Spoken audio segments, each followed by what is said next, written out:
चलिए एक बार फिर से आप सभी का क्रेजी जी के ट्रिक के डेली करंट अफेयर की सीरीज में स्वागत है। मेरा नाम है पंकज वैष्णव और आज के इस सेशन में हम 14 अगस्त के सभी करंट अफेयर को एक एक करके यहां पर डिटेल में डिस्कस करने वाले हैं। बहुत ही इंपॉर्टेंट सेशन है, इसलिए सेशन में एंड तक बने रहिए। पसंद आए तो लाइक और शेयर कर दीजिएगा। चैनल पर पहली बार आए हैं तो चैनल को सब्सक्राइब कर लीजिए। पीडीएफ आपको क्रेजी जी के ट्रिक के एप्लीकेशन पर मिलेगी, वहां से आप इसे फ्री ऑफ कॉस्ट कलेक्ट कर सकते हैं। आइए देखते हैं 14 अगस्त के करंट अफेयर को। सबसे पहला क्वेश्चन देखिए, इंपॉर्टेंट है, ध्यान से सुनिएगा। पहला क्वेश्चन क्या है? केंद्र सरकार की किस योजना के तहत मॉडल सौर गांव विकसित किए जाएंगे?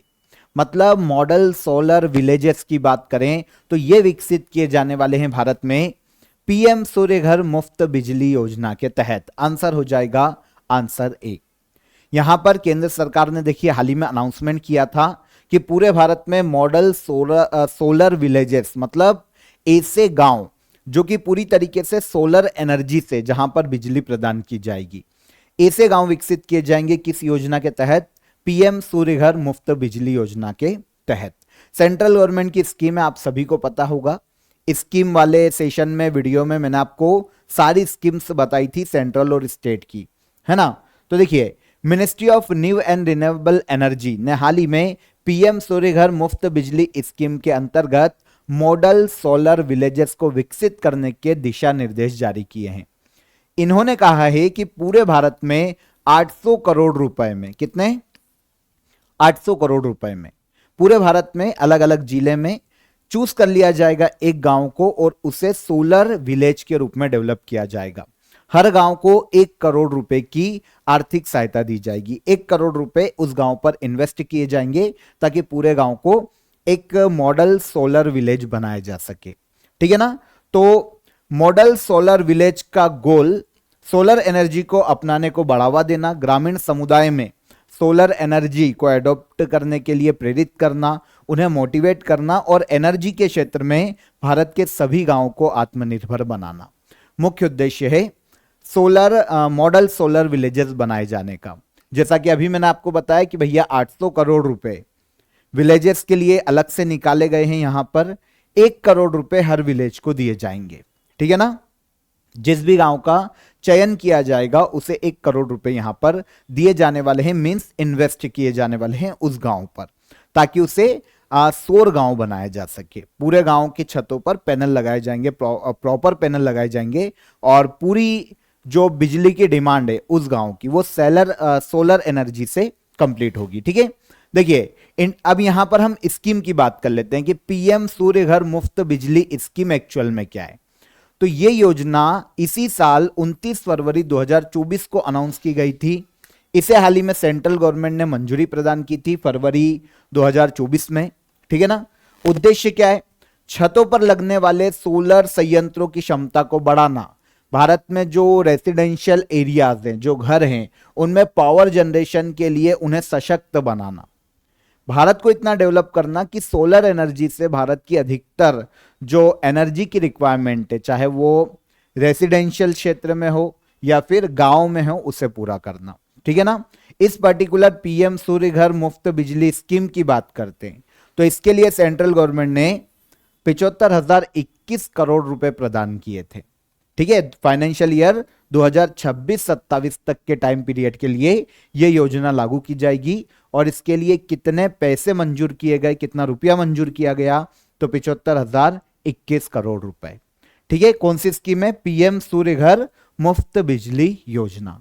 अब इसी के तहत भारत के ग्रामीण क्षेत्रों में मॉडल सोलर विलेजेस विकसित किए जाएंगे। ठीक है। चलिए सेकेंड क्वेश्चन, चर्चा में रहे भारतीय खिलाड़ी प्रमोद भगत का संबंध किस खेल से है?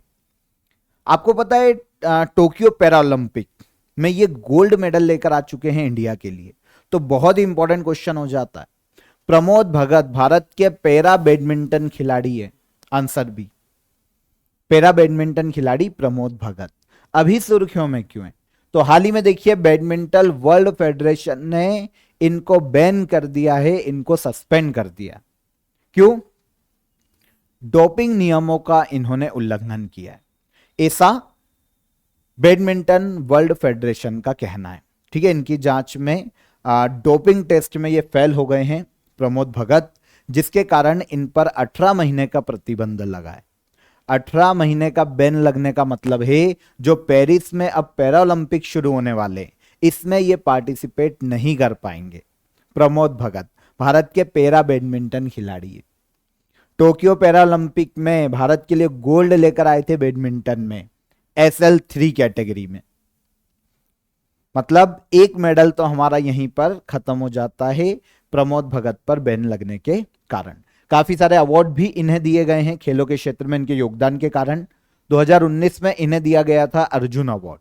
इसके बाद 2021 में खेल रत्न अवार्ड दिया गया था, मेजर ध्यानचंद खेल रत्न अवार्ड, और 2022 में इन्हें पद्मश्री से सम्मानित किया जा चुका है प्रमोद भगत को। ठीक है ना, याद रखिएगा, इंपॉर्टेंट एक प्लेयर हैं, भारत के पैरा बैडमिंटन प्लेयर हैं जिन पर हाल ही में बैन लगाया गया है। कितने महीने का? 18 महीने का। ठीक है, यहां पर 18 महीने मैंने आपको मेंशन किया है। क्लियर? आगे बढ़ने से पहले आप सभी को अपडेट देता हूं फ्रेंड्स। काफी कमेंट आ रहे थे, उनका कहना था sir offer of the day दिया जाए। तो देखिए, मैं आप सभी को इन्फॉर्म कर देता हूं कि इंडिपेंडेंस डे की सेल में आपको क्रेजी जीके ट्रिक और रूट एप्लीकेशन पर सारे कोर्सेस बहुत ही नॉमिनल चार्जेस में अवेलेबल है। सब पे आपको फाइनली ऑफर दे दिए जा चुके हैं। ना तो आपको कूपन कोड लगाने की जरूरत पड़ेगी, ना ही आपको कोई और मेहनत करना पड़ेगी, आप डायरेक्ट उसे अवेल कर सकते हैं। ओके, दोनों एप्लीकेशन पर आपके लिए ऑफर अवेलेबल है। इसके अलावा देखिए, पेरिस ओलंपिक की अगर आप ई बुक ज्वाइन करना चाहते हैं जिसमें पेरिस ओलंपिक से रिलेटेड सारे इंपॉर्टेंट डिटेल्स आपको मिल जाएगी, साथ ही साथ सभी एमसीक्यूज भी यहां पर मिल जाएंगे। इसकी भी लिंक आपको डिस्क्रिप्शन में दी गई है, आप पेरिस ओलंपिक की ई बुक को ज्वाइन कर सकते हैं। और अगर आप एसएससी की प्रिपरेशन कर रहे हैं तो ये आपके लिए बहुत ही इंपॉर्टेंट है, 1000 करंट अफेयर एमसीक्यूज। ठीक है ना, यहां पर एमसीक्यूज के साथ आपको डिटेल भी दी गई है सारे क्वेश्चन की। तो 2024 में आपकी जो भी एग्जाम लाइनअप है, अगर आपकी प्रिपरेशन पूरी हो चुकी है, आप इसको लगा लीजिए, एमसीक्यूज को डिटेल के साथ है, आपका काम हो जाएगा। आपके क्वेश्चन करंट अफेयर के बाहर नहीं जाएंगे। बहुत ही नॉमिनल चार्जेस है सभी का, टेंशन लेने की आपको जरूरत नहीं पड़ेगी। लिंक आपको नीचे डिस्क्रिप्शन में दी गई है। आइए शुरू करते हैं, थर्ड क्वेश्चन पर आते हैं। थर्ड क्वेश्चन ध्यान से सुनिएगा। एनएचपीसी का चेयरमैन और मैनेजिंग डायरेक्टर हाल ही में किसे नियुक्त किया गया? ठीक है, national hydro electric power corporation, जिसे एनएचपीसी के नाम से जाना जाता है, हाल ही में इसके चेयरमैन और एमडी के रूप में नियुक्ति की गई राजकुमार चौधरी की। वैसे राजकुमार चौधरी के पहले अभी तक इस कंपनी के चेयरमैन और एमडी के पद पर राजेंद्र प्रसाद गोयल थे। ठीक है ना, राजेंद्र प्रसाद गोयल को एनएचपीसी लिमिटेड के चेयरमैन और मैनेजिंग डायरेक्टर का एडिशनल पद दिया गया था। एडिशनल चार्ज था, अतिरिक्त प्रभार इनके पास था, लेकिन अब परमानेंटली नियुक्ति कर दी गई है राजकुमार चौधरी की। ठीक है ना। एनएचपीसी ये क्या है? तो देखिए, इंडियन गवर्नमेंट का एक सार्वजनिक उपक्रम है, भारत का सबसे बड़ा हाइड्रो पावर डेवलपमेंट ऑर्गेनाइजेशन है एनएचपीसी, जिसका चेयरमैन और एमडी को नियुक्त किए गए राजकुमार चौधरी। स्थापना इस कंपनी की 1975 में की गई थी और हेडक्वार्टर की बात करें तो हरियाणा के फरीदाबाद में इसका हेडक्वार्टर देखने को मिलता है एनएचपीसी का। और अब इसके चेयरमैन और मैनेजिंग डायरेक्टर एमडी कौन बने? राजकुमार चौधरी। अगला क्वेश्चन, डीआरडीओ ने 13 अगस्त को man portable anti tank guided missile का परीक्षण कहां पर किया? तो डीआरडीओ ने हाल ही में man portable anti tank guided missile का सफल परीक्षण किया है भारत के पोखरण रेंज में। जानते हैं पोखरण कहां है, जहां पर न्यूक्लियर टेस्ट भी हुए थे भारत में? जैसलमेर में। ठीक है ना, तो जैसलमेर में 13 अगस्त को डीआरडीओ ने man portable anti tank guided missile का सफल परीक्षण किया है। ठीक है ना, आपको ये चीज पता होना चाहिए कि ये जो anti tank guided missile weapon है, इसे डेवलप भी डीआरडीओ ने ही किया है। ठीक है, पोर्टेबल मिसाइल कंधे से भी लॉन्च की जा सकती है। नॉर्मली किसी भी अदर टैंक को आपने देखा होगा मूवीज में, एक वो होता है तोप जैसा, हाथ पे रख के चलाते हैं। तो ये जो पोर्टेबल मिसाइल है, इसको कंधे पर रखकर भी लॉन्च किया जा सकता है और दुश्मन के किसी भी टैंक या वाहन को नष्ट करने के लिए यह डिजाइन किया गया है। रेंज कितनी है? रेंज की बात आती है तो कोई भी दुश्मन का अगर टैंक है, कोई भी वाहन है, तो अगर वो 200 मीटर की रेंज में या अधिकतम 2.5 किलोमीटर की रेंज में है तो इस वेपन से उसे डिस्ट्रॉय किया जा सकता है। ठीक है ना।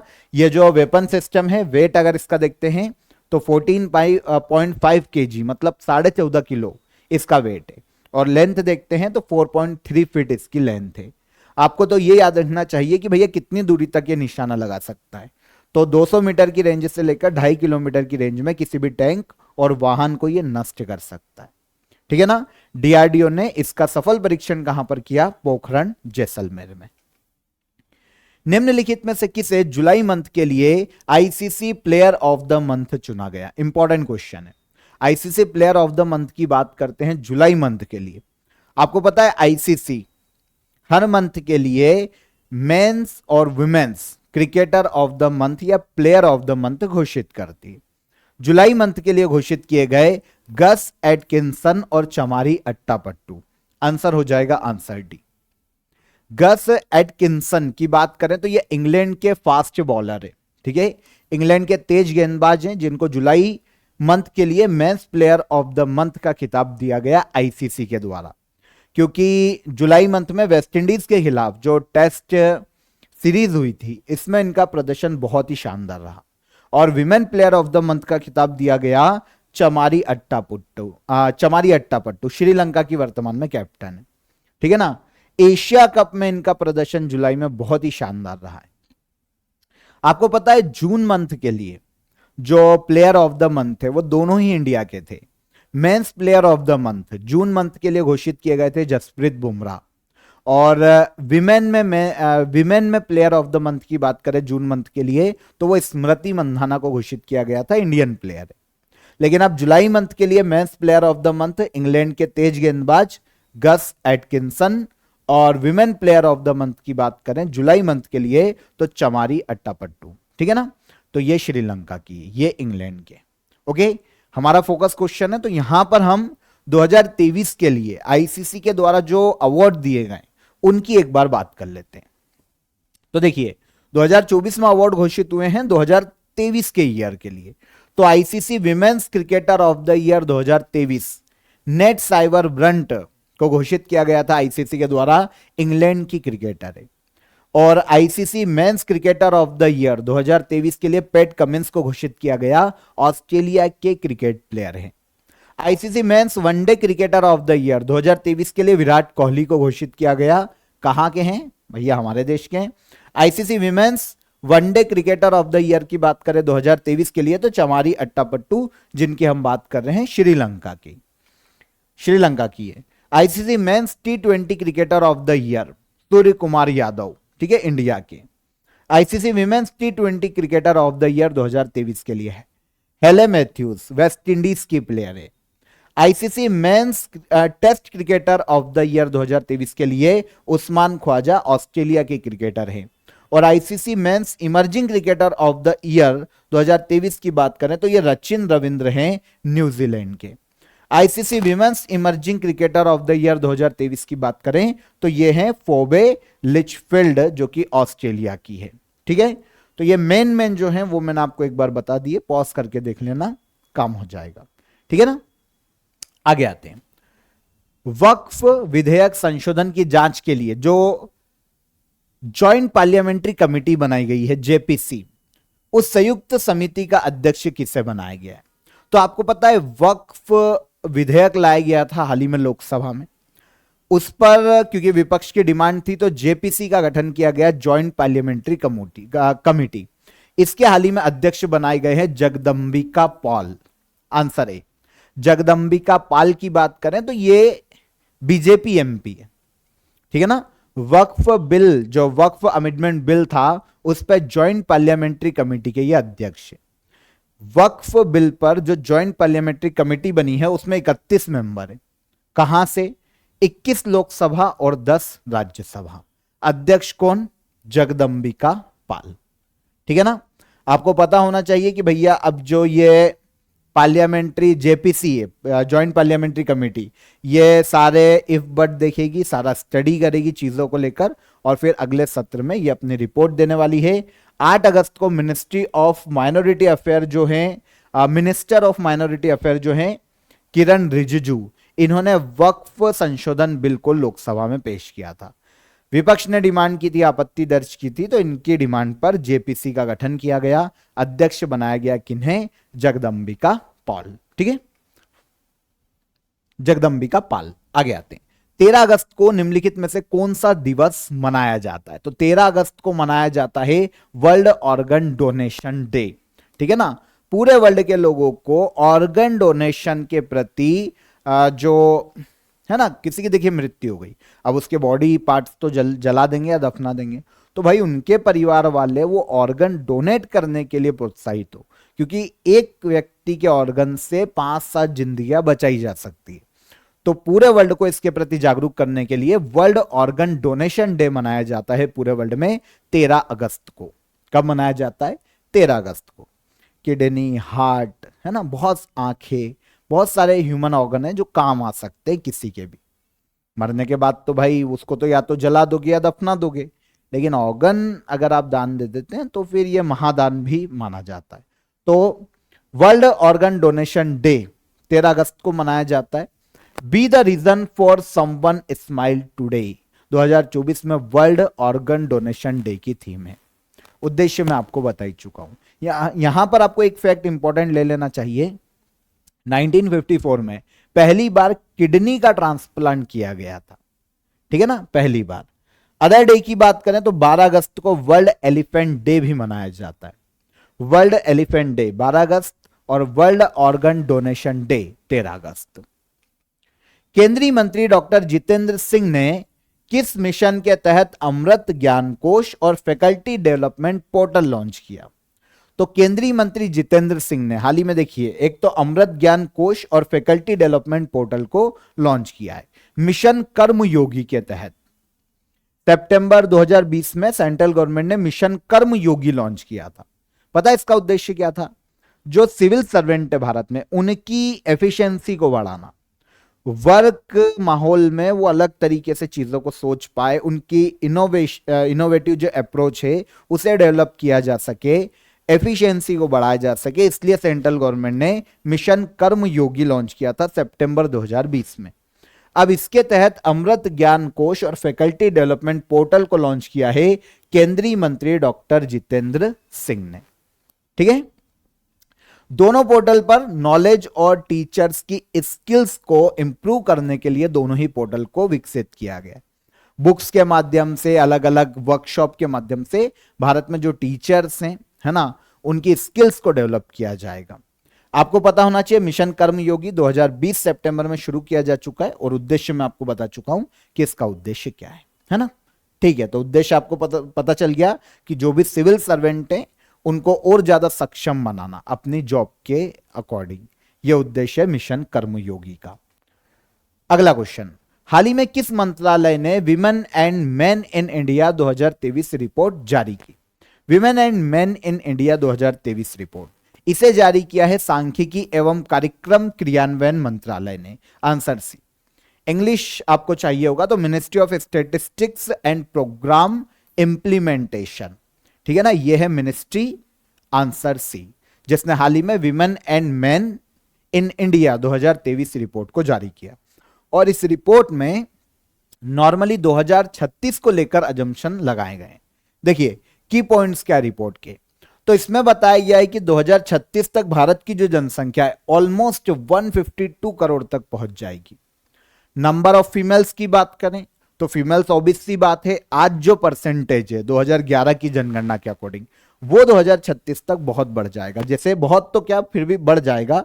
जैसे देखिए 48.8% इसकी बढ़ जाने की उम्मीद है, जो कि अभी 48.5% था, है ना। 2036 की जनगणना तक ये 48.8% तक हो जाएगा।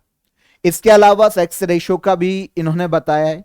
जैसे 2036 तक भारत में 1000 पुरुषों पर 952 महिलाएं हो जाएगी, जो कि 2011 की जनगणना में 943 थी प्रति 1000 पुरुष।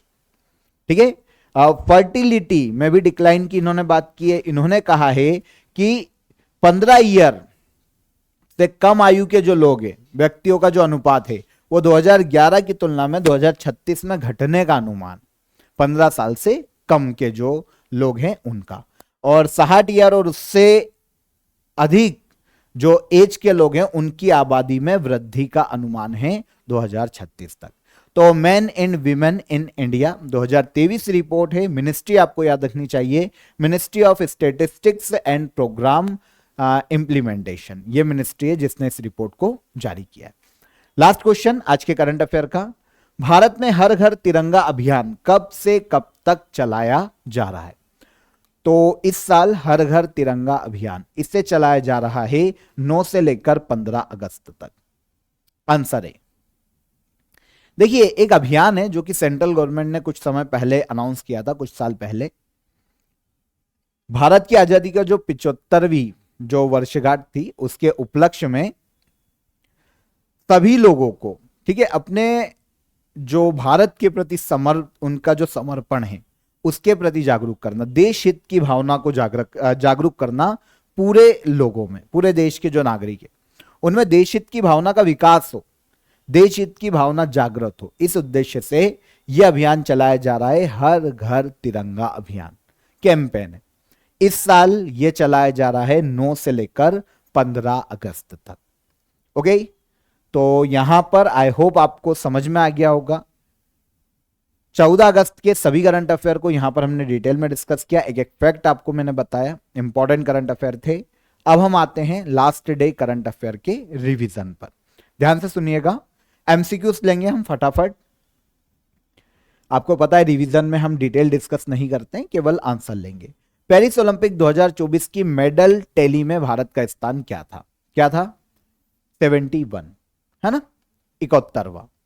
अगर विनेश फोगाट को मेडल मिल जाता है, क्योंकि अभी वो फाइट हो रही है उनके लिए मेडल के लिए, पर अगर मिल जाता है तो फिर रैंक चेंज हो जाएगी, लेकिन अभी तक रैंक कितनी है?